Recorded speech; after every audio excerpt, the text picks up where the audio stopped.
இயேசு கிறிஸ்துவின் நாமத்தில் வாழ்த்துக்கள்.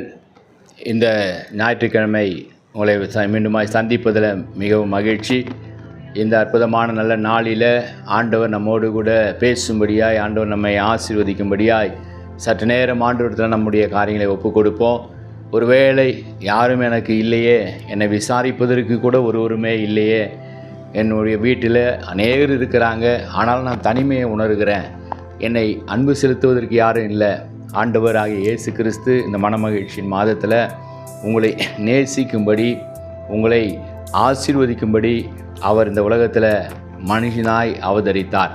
அவர் உங்களுக்கு தாயாய் தகப்பனாய் இருப்பார். ஒருவேளை என்னுடைய தாய் தகப்பன் இந்த உலகத்தில் இல்லை, கடந்து போயிட்டாங்க, என்னை நேசிப்பதற்கு எவ்வளவு அன்பு செலுத்துவதற்கு அவங்க இருந்தாங்க, இந்த நாட்களில் அவர் இல்லை, இந்த வருடத்தில் அந்த காரியம் நடந்ததே என்று சொல்லி வருத்தத்தில் இருக்கலாம். இந்த வருடத்தில் முடிக்கப் போகிறேன், ஆனால் என்னுடைய பிரியமானவர் நான் இழந்திருக்கிறேன் என்று இருக்கலாம். மலை போல துன்பங்கள் ஒரு வேளை உங்களை சூழ்ந்திருக்கலாம்.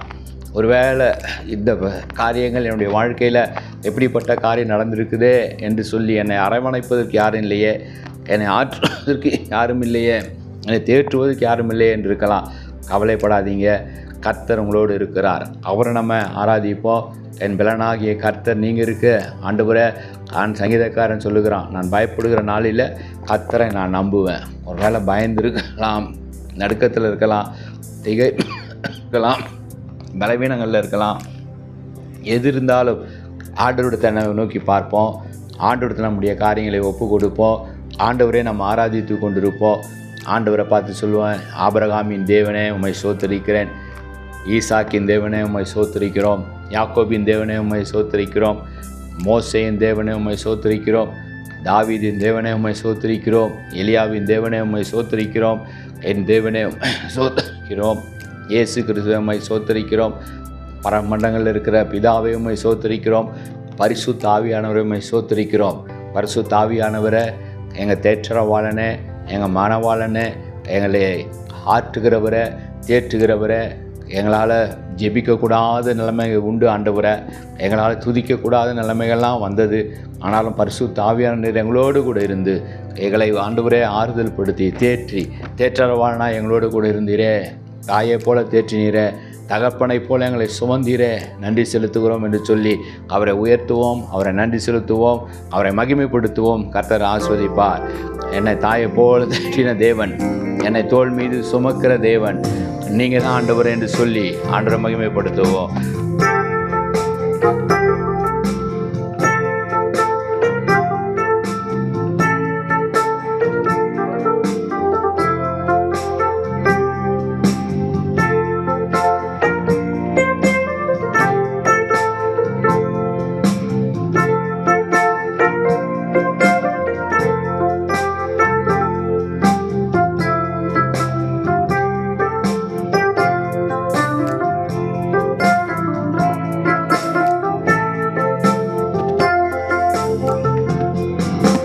தாய் போல தேற்றி, தந்தை போல ஆற்றி, தோள் மீது சுமந்திடும் என் ஏசையா.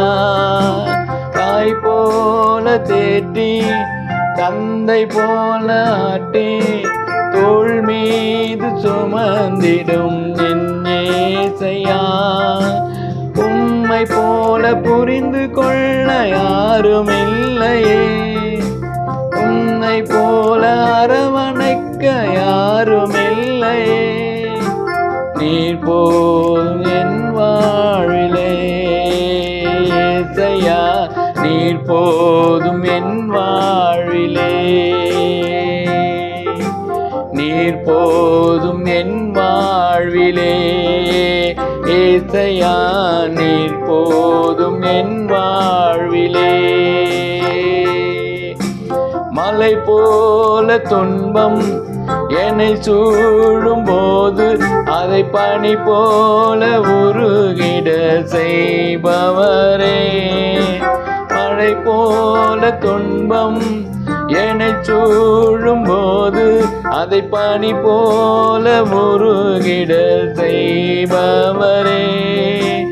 உன்மணி போல் என்னை காப்பவரே, உள்ளங்கையில் பொறிந்தென்னை நினைப்பவரே, கண்மணி போல் என்னை காப்பவரே, உள்ளங்கையில் பொறிந்தென்னை நினைப்பவரே, நீர் போதும் என் வாழ்விலே, ஏசையா நீர் போதும் என் வாழ்விலே, நீர் போதும் என் வாழ்விலே, ஏசையா நீர் போதும் என் வாழ்விலே. தாய் போல தேற்றுகிற தேவன் நமக்கு உண்டு, தந்தை போல ஆற்றுகிற தேவன் நமக்கு உண்டு. எதை குறித்து கவலைப்பட வேண்டாம். அவரை சோத்தரித்து கொண்டிருப்போம், அவரை துதித்து கொண்டிருப்போம். அற்புதங்களை செய்வார், அதிசயங்களை செய்வார். இப்பொழுது வார்த்தைக்கு நேராக நம்ம திரும்புவோம். லூக்கா 1ஆம் அதிகாரம் 24வது வசனம் இப்படியாக எழுதப்பட்டிருக்கிறது. அந்நாட்களுக்கு பின்பு அவன் மனைவியாகிய எலிசபெத்து கர்ப்பவதியாகி ஜனங்களுக்குள்ளே எனக்கு உண்டாயிருந்த நிந்தையை நீக்கும்படியாக கர்த்தர் இந்த நாட்கள் என் மேல் கடாட்சம் வைத்தார். இந்த கிறிஸ்மஸ் காலங்கள் ஆண்டவரிடத்தில் நல்ல செய்திகளை பெற்றுக்கொள்ளுகிற காலங்கள் என்று நம்ம பார்த்து வந்து கொண்டிருக்கிறோம். ஆண்டவரிடத்தில் வாக்கு தத்தங்களை பெற்றுக்கொள்ளுகிற காலம், ஆண்டவரிடத்தில் நம்முடைய வேண்டுதல்களுக்கு பதில் பெற்றுக்கொள்கிற காலம், ஆண்டவரிடத்திலிருந்து ஆசீர்வாதங்களை பெற்றுக்கொள்கிற மனமகிழ்ச்சியின் மாதமாக இந்த மாதம் இருக்கிறது.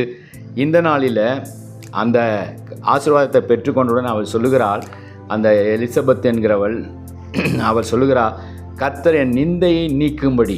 இந்த கிறிஸ்மஸ் காலங்கள் வேண்டுதல்கள் கேட்கப்படுகிற காலங்கள் மாத்திரமல்ல, நம்முடைய நிந்தைகள் நீக்கப்படுகிற காலங்கள். இந்த வாழ்க்கையில் எத்தனையோ நிந்தைகளை நம்ம சந்திச்சிருக்கலாம், எத்தனையோ காரியங்கள். இந்த எலிசபெத்துக்கு இது ஒரு பெரிய நிந்தையாக இருந்தது. நம்முடைய வாழ்க்கையில் இருக்கிற குறைகளை பார்த்து உலகம் நம்மை குற்றப்படுத்தி கொண்டிருக்கிற நிந்தை. உங்களுடைய வாழ்க்கையில் இது இல்லையே என்று நீங்கள் இயங்குகிறது மாத்திரம் அல்ல, மற்றவர்கள் உங்களை பார்த்து வேதனைப்படுத்துகிற காரியங்கள் ஒருவேளை நடந்து கொண்டிருக்கலாம். இந்த கிறிஸ்மஸ் நாட்கள் அந்த நிந்தையை ஆண்டவர் நீக்கி போடுகிற நாட்கள். நீங்கள் நினச்சி பாருங்கள், எலிசபெத்துக்கு எவ்வளவு அவமானம், எவ்வளவு நிந்தை. அவள் செல்லுகிற இடங்களிலெல்லாம் அவளை கேலி, கிண்டல், பரியாசம், மலடியாக இருக்கிறாளே, இவள் ஒரு பெரிய ஊழியக்காரனுடைய மனைவியாக இருந்தாலும் இவர்களுக்கு பிள்ளை இல்லாமல் இருக்கிறது, குழந்தை இல்லையே, பிள்ளை இல்லையே, இப்படிப்பட்ட வார்த்தைகளால் குத்தி கிழிக்கப்பட்டு அந்த நிந்தையால் அவள் அநேக அவமானங்கள், நிந்தைகளை அவள் சந்தித்து கொண்டிருந்தாள். அதனால தான் அவள் இந்த வார்த்தையை சொல்லுகிறாள், கர்த்தர் எனக்கு உண்டாயிருந்த நிந்தையை நீக்கும்படி இந்த நாட்கள் என் மேல் கர்த்தர் கடாட்சம் வைத்தார், ஆசீர்வதித்தார். இந்த நாட்கள் கர்த்தர் உங்கள் நிந்தையை நீக்கி உங்களை மேலும் கடாட்சம் வைக்கிற நாட்கள், ஆசீர்வாதத்தை வைக்கிற நாட்கள், நன்மைகளை வைக்கிற நாட்கள். நிந்தைகள் எதனால் வருகிறது என்று ஒரு சில காரியங்களை நம்ம பார்க்க போகிறோம்.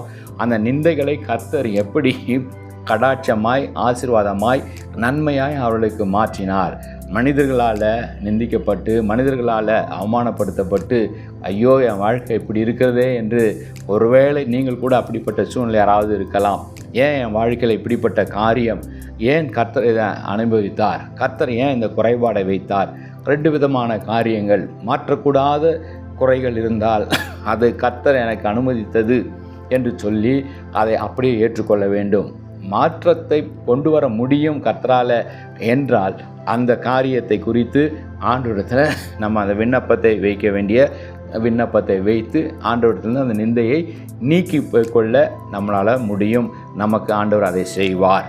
இந்த நாளில் மாற்றக்கூடாது என்றால், என்னுடைய உயரம் குள்ளமாக இருக்கிறேன், நான் குண்டாக இருக்கிறேன், அல்லது நான் ஒல்லியாக இருக்கிறேன், நான் கருப்பாக இருக்கிறேன், நான் இப்படியாக இருக்கிறேன், நான் அழகு இல்லாமல் இருக்கிறேன், கவர்ச்சி இல்லாமல் இருக்கிறேன் என்று பல காரியங்களை நம்ம சொல்லுகிற காரியங்கள் பார்க்குறோம்.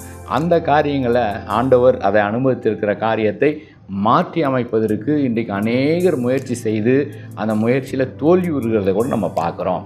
ஆகவே அப்படிப்பட்ட காரியங்களை நம்ம அக்செப்ட் பண்ணி கொள்ளணும். ஆண்டவர் என்னை இந்த நேரத்தில் வைத்திருக்கிறாரா, நன்றி செலுத்துகிறேன். மைக்கேல் ஜாக்சன் என்று சொல்லக்கூடிய பெரிய ஒரு பாப் இசை பாடகர், நீங்கள் அவனுடைய வாழ்க்கையை நீங்கள் பார்த்தீர்கள் என்றால், கருப்பாக நான் இருக்கிறேனே, என்னுடைய தோலை நான் வெள்ளையாக மாற்றிக்கொள்ள வேண்டும் என்று அநேக பிளாஸ்டிக் சர்ஜரிகள், அநேக ஆப்ரேஷன்களை அவன் செய்து அவன் உடல் உருக்குழிந்து போனதை நம்ம பார்க்குறோம். இத்தனை டிகிரி டெம்பரேச்சரில் தான் அவன் உள்ளே இருக்க முடியும், வெயில் அவன் மேலே படக்கூடாது. இப்படியெல்லான கண்டிஷனில் அவனுடைய சரீரம் போய் கடைசியில் வாழ்க்கையை இழந்து போனதை நம்ம பார்க்குறோம். அது மாற்றக்கூடாத, நம்மால் ஆண்டவர் அனுமதிக்காத காரியங்களை மாற்றுவேன் என்று நம்ம நிற்க வேண்டிய அவசியம் இல்லை. ஆனால் அதே வேளையில் இதை என் ஆண்டவரால் எனக்கு மாற்றி தர முடியும் என்கிற இதை எனக்கு மாற்றி என் வாழ்க்கையில் என்னை ஆசீர்வாதத்தில் ஆண்டவர் நடத்துவார், என்னை உயர்த்துவார் என்கிற அந்த காரியமாக இருந்தால் தைரியமாக ஆண்டவரிடத்தில் நம்ம என் நிந்தையை நீக்கு ஆண்டவரை. அதுதான் அவருடைய வேண்டுதலாக இருந்தது. சகரியாவுக்கும் எலிசபெத்துக்கும் அது அவருடைய விண்ணப்பமாக இருந்தது. என்னுடைய கண்ட்ரோல் ஆனால் அது இல்லை. இது என்னுடைய வாழ்க்கை, இந்த நிந்தை என்னால் வரல, இந்த வாழ்க்கை, இந்த நிந்தை கர்த்தரால் மாத்திரம்தான் இதை மாற்றி அமைக்க முடியும் என்று சொன்னால், இந்த மாதத்தில் அதை நம்ம ஆண்டவரத்தில் ஒப்பு கொடுத்து நம்மை தாழ்த்தும் பொழுது எலிசபெத்தை சகரியாவை ஆசீர்வதித்த ஆண்டவர் நம்மையும் ஆசீர்வதிப்பார். உங்கள் வாழ்க்கையில் உள்ள நிந்தைகள் மாற்றி அமைப்பார். உங்களுடைய வாழ்க்கையில் உள்ள அந்த அவமானங்களை ஆண்டவர் மாற்றி அமைப்பார். சங்கீதத்தில் 42ஆம் சங்கீதம் 10ஆம் வசனம் வாசித்தா அநேகர் அவனை பார்த்து, உன் தேவன் எங்கே என்று என் சத்துருக்கள் நாள்தோறும் என்னோடு சொல்லி என்னை நிந்திப்பது என் எலும்புகளை உருவ குத்துகிறது போல இருக்குது ஆண்டவரை.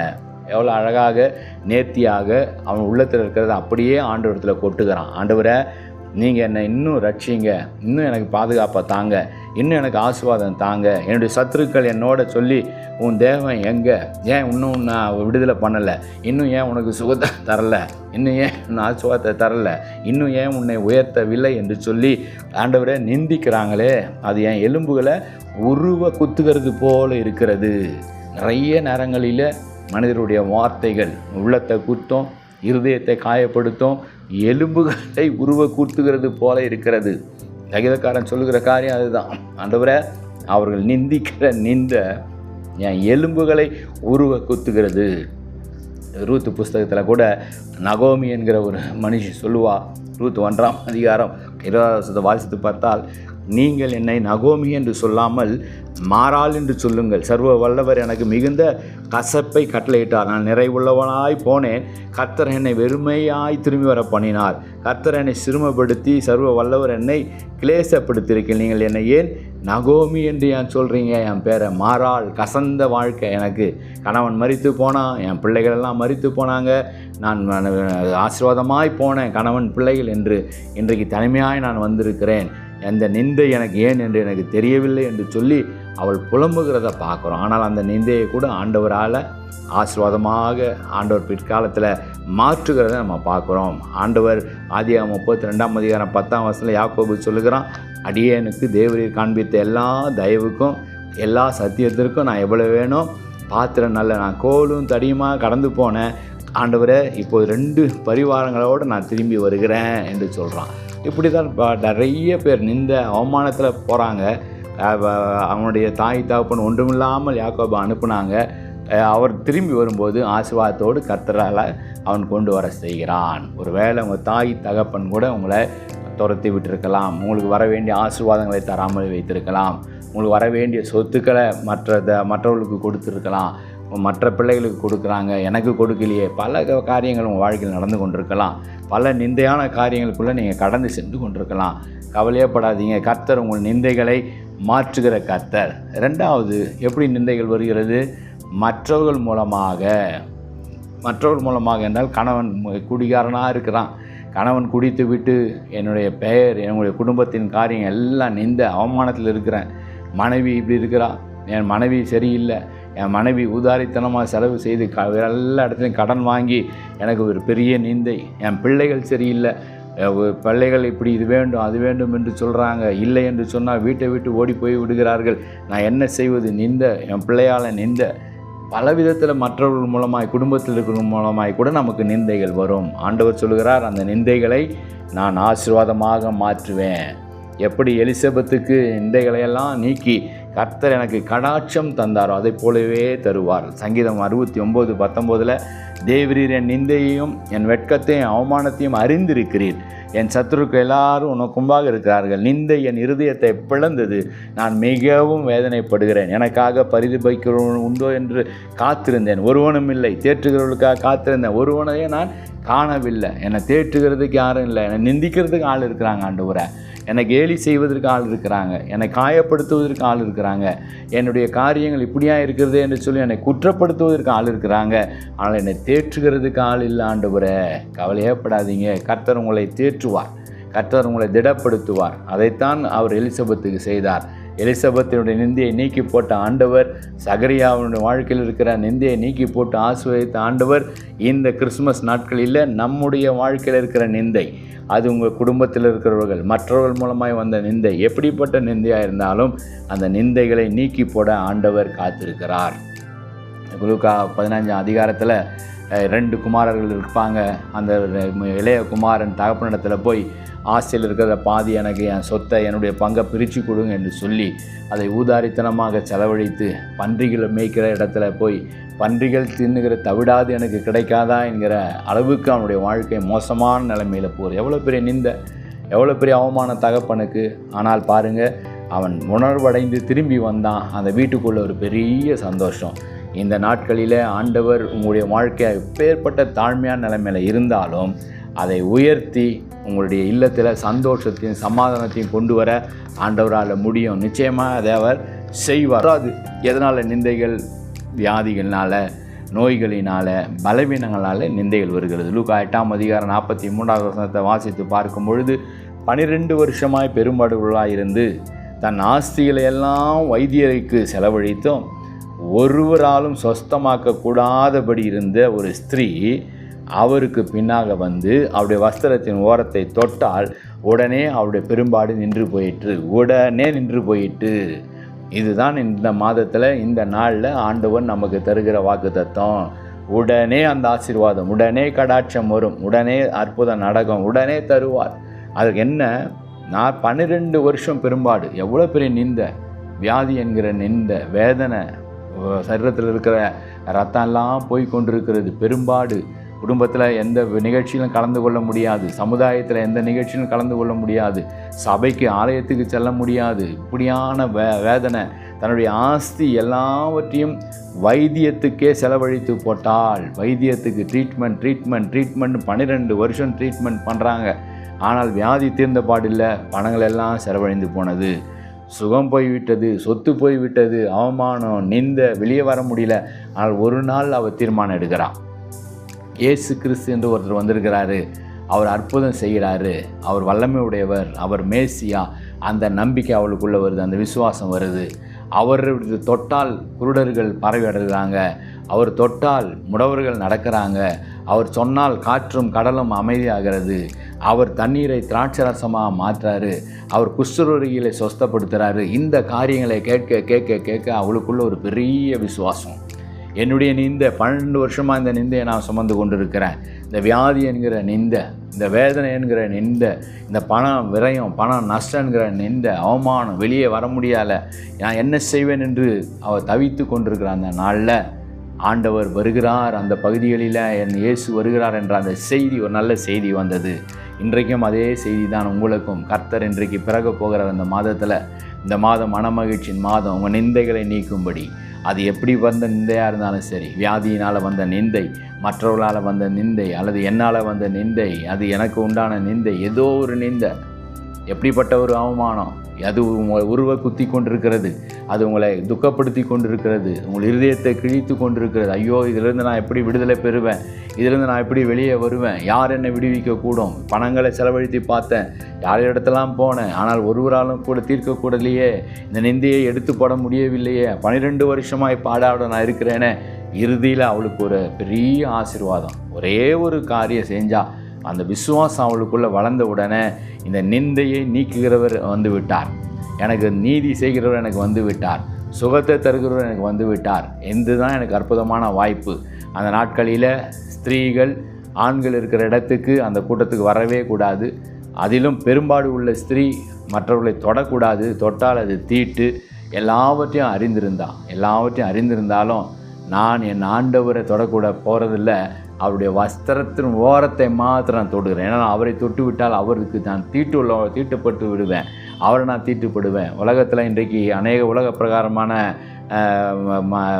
மனிதர்கள் அவங்க புறமதத்தை சொல்கிறது, மனிதர்களால் ஆலயம் தீட்டுப்பட்டுடுச்சு, கோயில் தீட்டுப்பட்டுடுச்சு, அந்த இடம் தீட்டுப்பட்டுடுச்சு. ஆனால் என் இயேசு அவர் ஒருவர் மாத்திரமே. எப்பேற்பட்ட தீட்டோட நம்ம மனிதர்கள் இருந்தாலும் அந்த மனிதர்கள் அவரிடத்துல போய் தொடும் பொழுது அவர் தீட்டுப்பட மாட்டார், அவர் நம்மை சொஸ்தப்படுத்துகிறார், நம்மை பரிசுத்தப்படுத்துகிறார். இதுதான் நமக்கு இருக்கிற மிகப்பெரிய ஆசீர்வாதமான கர்த்தர் இயேசு கிறிஸ்து. நம்ம சாபத்தை, பாவத்தை, மீறுதல் எல்லாம் அவர் ஏற்றுக்கொண்டு நமக்கு அந்த ஆசீர்வாதத்தை தருகிறவராக இருக்கிறார்.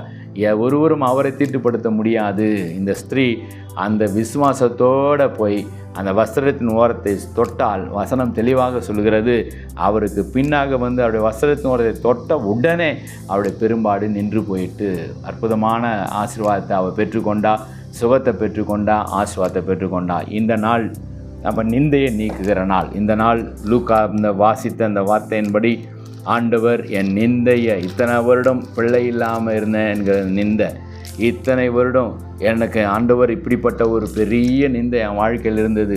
மற்ற எல்லா ஆசீர்வாதம் இருந்தது, கணவன் இருக்கிறான், நல்ல ஆசாரிய ஊழியம் இருக்கிறது, வீடு இருக்கிறது, வாசல் இருக்கிறது, எல்லாம் இருக்கிறது, ஆனால் குழந்தை இல்லை என்கிற நிந்தை, அந்த நிந்தையை ஆண்டவர் என் பர்சனல் நிந்தையை நீக்கி போட்டார். மற்றவர்களால் வந்த இந்த என்னை நகோமி என்று சொல்லாதீங்க, மாறாள் என்று சொல்லுங்கள். எல்லா ஆசீர்வாதத்தை நான் இழந்து போனேன். யாக்கோபை போல நான் வெறும் கோலும் தடியோட என் தாய் தகப்பனை என்னை ஒன்றுமில்லாமல் துரத்தி விடுறாங்களே, என்னோட ஒன்றுமே இல்லையே, கவலையே படாதீங்க. யாக்கோபை போல துரத்த விடப்பட்டிருக்கலாம், நகோமியை போல எல்லாவற்றையும் இழந்திருக்கலாம், அல்லது இந்த பெரும்பாடு உள்ள ஸ்திரீயை போல வியாதினால், வேதனையினால், ஆஸ்திகள், சொத்துக்கள், சமாதானம், சந்தோஷம் எல்லாத்தையும் நான் இழந்து போனேனே என்று கூட இருக்கலாம். எல்லாவற்றையும் இன்றைக்கு தீர்த்து போடுவதற்கு நிந்தையை நீக்குகிற காலம் இந்த கிறிஸ்மஸ் நாட்கள். கர்த்தர் என் நிந்தையை நீக்கி போட்டார். இந்த காலங்கள் அழகாக அந்த வார்த்தை சொல்கிறான். இந்த லூக்கா 1 அதிகாரம் 24 வசனத்தில் அற்புதமான ஒரு வார்த்தை. ஆண்டவர் இந்த எனக்கு உண்டாயிருந்த நிந்தையை நீக்கும்படியாக கர்த்தர் இந்த நாட்களில் என் மேல் கடாட்சமானார். இந்த நாட்களில், இந்த கிறிஸ்மஸ் நாட்களில் கர்த்தர் உங்கள் மேலே கடாட்சம் வைப்பார். இந்த கிறிஸ்மஸ் நாட்களில் கர்த்தர் உங்கள் நிந்தையை நீக்கி போடுவார். இந்த கிறிஸ்மஸ் நாட்கள் உங்களுக்கு நல்ல செய்திகள் வரும். இந்த கிறிஸ்மஸ் நாட்கள் உங்கள் வேண்டுதல்கள் கேட்கப்படும். இந்த கிறிஸ்மஸ் நாட்கள் தேவ தூதர்களுக்கு உங்களுக்கு நல்ல செய்திகளை கொண்டு வருவாங்க. இந்த கிறிஸ்மஸ் நாட்கள் உங்கள் ஊழியக்காரர் மூலமாக உங்களுக்கு வாக்குத்தத்தங்கள், ஆசீர்வாதங்கள் வந்து கொண்டே இருக்கும். நிந்தைகளை நீக்கி போடுகிற கர்த்தர் இயேசு கிறிஸ்து, அவர் ஒருவர் மாத்திரமே. எப்பேற்பட்ட தீட்டு, எப்பேற்பட்ட நிந்தைகள் இருந்தாலும் அவரிடத்தில் நம்ம போகும்போது அந்த நிந்தைகள் ஒன்றுமில்லாமல் மாறிவிடும். அந்த தீட்டு ஒரு தீட்டும் அவரை அணுக முடியாது, ஒரு தீட்டும் அவரை அசுஸ்தப்படுத்த முடியாது, ஒன்றும் அவருக்கு காரியங்கள் இருக்காது. நிந்தைகளை நீக்கி போடுகிற கர்த்தர் நம்மோடு இருக்கிறார். நம்முடைய நிந்தைகள், போராட்டங்கள், கண்ணீர்கள், கவலைகள் எல்லாவற்றையும் நீக்கி போடுகிற ஆண்டவர் இந்த நாளில் அந்த அற்புதத்தை நடக்கும். இந்த நாளில் அந்த ஆசீர்வாதத்தை ஆண்டவர் தருவார். நீதியின் தேவன் அவர். நிச்சயமாய் நம்முடைய நிந்தைகள் எல்லாவற்றையும் நீக்கி அற்புதமாய் ஆசீர்வாதமாய் நடத்த அவரால் முடியும். அவருடைய கரங்களுக்கு அந்த வல்லமை இருக்கிறது. அவர் வஸ்திரத்தின் ஓரத்தை தொட்டால் போதும். அவரை நம்ம எந்த நேரத்திலையும் எந்த விதத்திலும் அவரை நம்ம தீட்டுப்படுத்த முடியாது. நம்முடைய தீட்டு, நம்முடைய பெரும்பாடு, நம்முடைய வியாதி, வேதனைகள் எல்லாவற்றையும் அவர் நீக்கி போட அவர் வல்லமையுள்ளவராக இருக்கிறார். அவர் ஆசீர்வதிப்பார், அவர் வழி நடத்துவார். அவரே நம்ம மகிமைப்படுத்தி நிந்தனைகள் போராட்டம் வந்தும் நீதியின் தேவன் தாங்கினாரே.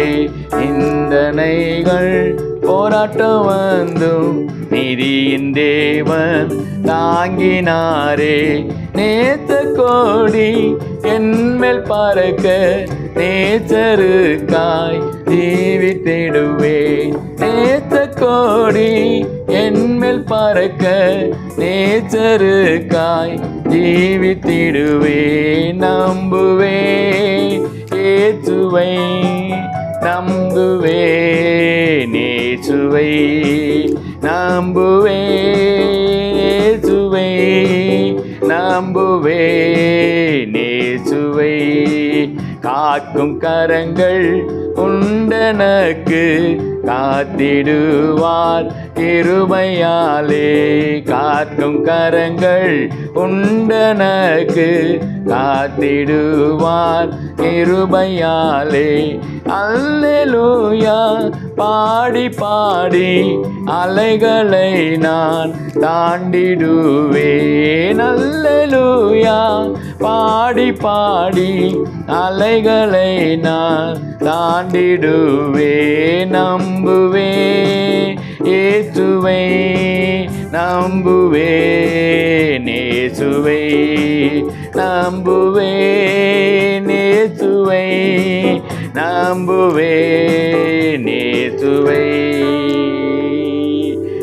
அவரே நம்ம நம்பிக்கை வைப்போம். அவரால் நீக்கக்கூடாத நிந்தை ஒன்றுமே இல்லை. இந்த கிறிஸ்மஸ் நாட்கள் நம்முடைய நிந்தைகளை நீக்குகிற காலம், நிந்தைகளை நீக்கி நம்மை கடாட்சிக்கிற காலம், நம்மை ஆசீர்வதிக்கிற காலம், நம்முடைய நிந்தைகளை நீக்கி நமக்கு சந்தோஷத்தை தருகிற காலம், சமாதானத்தை தருகிற காலம். இயேசு அதற்காக தான் பிறந்திருக்கிறார். இயேசு அதுக்காக தான் இந்த உலகத்தில் வந்தார், நம்மை சந்தோஷப்படுத்தும்படி, மகிழ்ச்சிப்படுத்தும்படி, நிந்தைகளை நீக்கும்படி. அதை நோக்கி பார்த்து, ஆண்டவரே என் நிந்தைகள், இது எந்த பேர்பட்ட நிந்தையாக இருந்தாலும், அது உங்களுடைய வாழ்க்கையில் தனிப்பட்ட வாழ்க்கையில் வந்த நிந்தை, அல்லது மற்றவர்களால் உண்டான நிந்தை, அல்லது வியாதி வேதனைகளால் உண்டான நிந்தை, பிசாசினால் உண்டான நிந்தை, எந்த நிந்தையாக இருந்தாலும் ஆண்டவரே உம்முடைய கரத்தில், உம்முடைய பாதத்தில் இன்றைக்கு ஒப்பு கொடுக்குறேன். என் நிந்தையை நீக்கி ஆண்டவரே அந்த பெரும்பாடு உள்ள ஸ்திரீ ஆசிர்வதித்தீர, அப்பா யாக்கோபை ஆசிர்வதித்தீர, நகோமியை ஆசிர்வதித்தீர, எலிசபெத் ஆசிர்வதித்தீர, என்னையும் இன்றைக்கு ஆசிர்வதிங்க ஆண்டவரே. தாழ்த்துவோம் ஆண்டவர் சமூகத்தில். அப்படியே கண்களை மூடி ஆண்டவரை நோக்கி பார்த்து ஜெபிப்போம். அன்பின் பரலோக பிதாவே, ஆசீர்வதிக்கப்பட்ட அற்புதமான இந்த நாளுக்காக நன்றி ஆண்டவரே. அந்த கிறிஸ்மஸ் நாட்கள் எங்கள் நிந்தைகள் நீக்கப்படுகிற நாட்கள், எங்கள் அவமானங்களுக்கு பதிலாக, வெக்கத்துக்கு பதிலாக எங்களுக்கு ஆண்டவரே ஆசீர்வாதத்தை, ஆண்டவர் எந்த இடத்துல தலை குனிந்தோமோ அந்த இடத்துல தலை நிமிர செய்கிற தேவன், எங்களை உயர்த்துகிற தேவன், எங்களை ஆசீர்வதிக்கிற தேவன், ஆண்டவரே எங்களுக்கு நீதி செய்கிற தேவன். எங்கள் வியாதி வேதனைகளை விலக்கி போடுங்க. யாரெல்லாம் ஆண்டவரே அந்த பெரும்பாடு ஸ்திரீயை போல இந்த நாளில் அப்பா எனக்கு எங்கே விடுதலை கிடைக்கும், யார் என்ன விடுதலை செய்வா, யார் எனக்கு சந்தோஷத்தை தருவா, யார் எனக்கு சம்மனத்தை தருவா, எல்லா ஆஸ்தியும் செலவழிந்து போயிடுச்சு, ஆனாலும் எனக்கு ஆசீர்வாதம் இல்லையே, எனக்கு சுகம் இல்லையே. இன்றைக்கு அந்த சுகம் விசுவாசத்தோடு இயேசுவை நான் தொடுகிறேன், விசுவாசத்தோடு இயேசுவின் ரத்தம் என் மேலே பாயட்டும், விசுவாசத்தோடு இயேசுவின் வல்லமை எனக்குள்ளே இறங்கட்டும், இயேசுவின் கிருபை என்னோட மூடட்டும், அவர் கிருபை என்னை சூழ்ந்து கொள்ளட்டும் என்று சொல்லுங்க. ஒரு அற்புதத்தை காண்பீங்க, ஒரு அதிசயத்தை காண்பீங்க. இயேசு அதுக்காகத்தான் இந்த உலகத்தில் வந்திருக்கிறார், அதற்காகத்தான் இந்த உலகத்தில் அவதரித்தார். நிந்தைகளை நீக்குகிற கர்த்தர் அவர் ஒருவர் மாத்திரமே. நன்றி செலுத்துகிற ஆண்டவரே, இந்த வார்த்தைகளை கேட்ட ஒவ்வொரு வாழ்க்கையில் இருக்கிற நிந்தைகளை நீக்கி போட்டு சந்தோஷத்தால், சமாதானத்தால் நிரப்புங்க ஆண்டவரே. ஆசீர்வாதத்தால் நிரப்புங்க, உடைய நன்மைகளால் நிரப்புங்க, உடைய கிருபையால் நிரப்புங்க ஆண்டவரே. எல்லா துதி கன மகிமை எல்லாவற்றையும் ஒருவருக்கே ஏறெடுக்கிறேன். இயேசு கிறிஸ்துவின் நாமத்தில் ஜெபங்களும் ஜீவன நல்ல பிதாவே. ஆமேன், ஆமேன். God bless you.